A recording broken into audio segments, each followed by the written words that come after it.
With us today at Market, we have Pelle Guldborg Hansen, CEO and founder of iNudgeyou, to tell us more about nudging in marketing. What kinds of problems or opportunities calls for nudging to be used? Well, when something calls for it to be used, in our perspective, it's because it has this kind of good effects for society and citizens at large.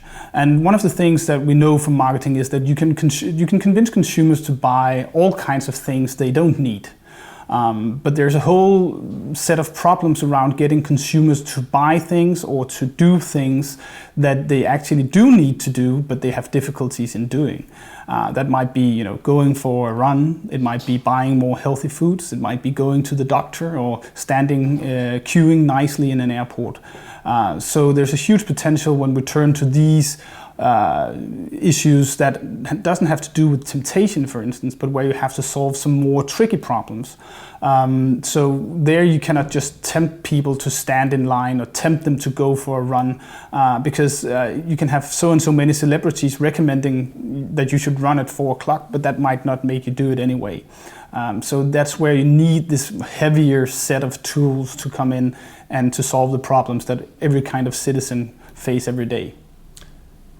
So if I understand it correctly, nudging compared to other kinds of marketing nudging is something you use when you're not able to tempt people to do it, but you need people to do something. Yeah, so you can use nudging for everything, right? But marketing has refined the art of selling stuff, but there's these hard problems that we have had difficulty solving.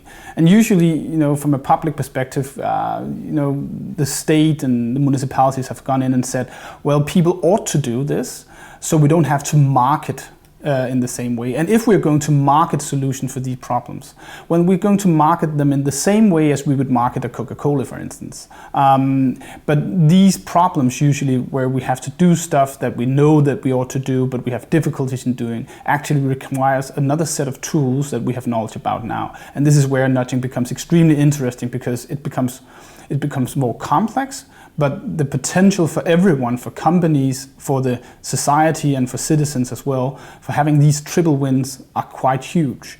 So some of the really beautiful nudges we have seen in pension markets, for instance, getting workers in the US and in the UK to save more for their pension. Some of the stuff that we have done, for instance, is also increase the sales of fruit and vegetables and organic food, for instance. So this is where it becomes really interesting. Thank you very much. You're welcome.